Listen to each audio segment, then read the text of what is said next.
हम काहू के मर ही न मारे, लेकिन बानर मनुज जाति दुई बारी। अगर मेरी मृत्यु हो तो मनुष्य और बंदर के द्वारा, और बंदर ही हनुमान जी ही तो लंका नगरी को विध्वंस किए थे, लंका गए थे और खबर बताई थी सारी, और राम जी के द्वारा मारे गए। कौन? राम। उसी प्रकार से हिरण्यकश्यप में खंड साधना किया, ब्रह्मा जी प्रकट हुए, बोले वरदान मांगो, तो हिरण्यकश्यप ने क्या मांगा? मेरी मृत्यु ना हो। बोले तेरा जन्म हुआ है तो मरना पड़ेगा, जिसका जन्म होता है उसे मरना पड़ता है ना? एक न एक दिन उसको जाना पड़ेगा। क्यों? आया है सो जाएगा राजा रंग फकीर, और कोई सिंहासन चढ़ चला, कोई बंधे जात जंजीर। चाहे राजा हो, चाहे महाराजा हो, दीन हो, दुखी हो, भिखारी हो, छोटा हो, बड़ा हो, एक न दिन जाना पड़ेगा, ये सत्य। तो ये बता दो हिरण्यकश्यप के तेरा जन्म हुआ है कि नहीं? बोले जन्म तो हुआ है।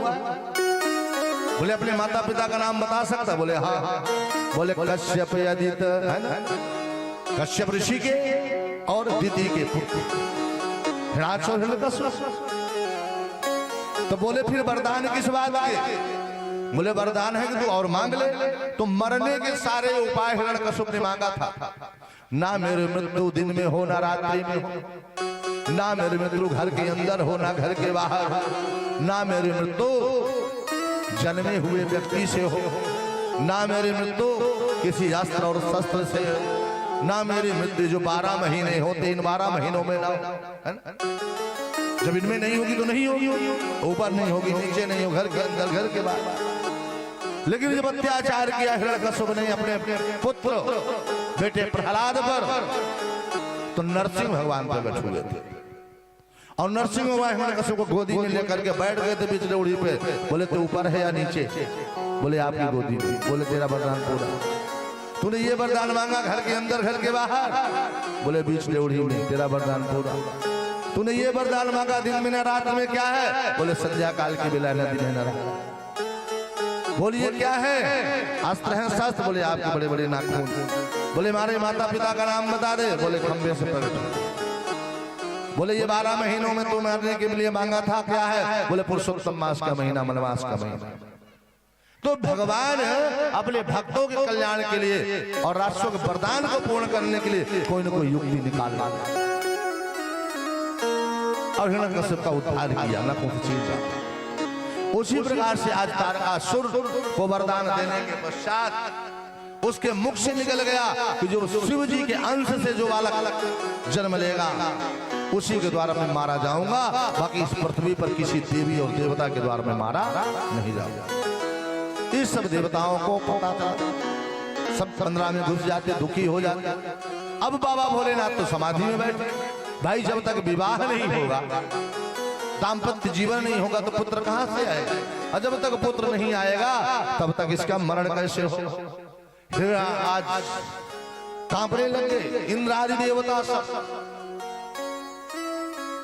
और कामतुर होने के लिए कामदेव को भेज दिया, जहां पर अखंड साधना में लीन थे बाबा भोलेनाथ। हिमालय की पावन उत्पत्ति का बाबा भोलेनाथ काम को जला करके खाक कर दिया। रति रोते रोते आई, बोले आपने भक्तों का कल्याण करते हो और मेरे पति का मरण कर दिया, जला के खाक कर दिया। उस समय दयालु कृपालु भोले बाबा चाहे जितने भी दुष्ट हो वो बहुत जल्दी प्रसन्न होते हैं। उनका नाम है आशुतोष। आशुतोष तुम यो घर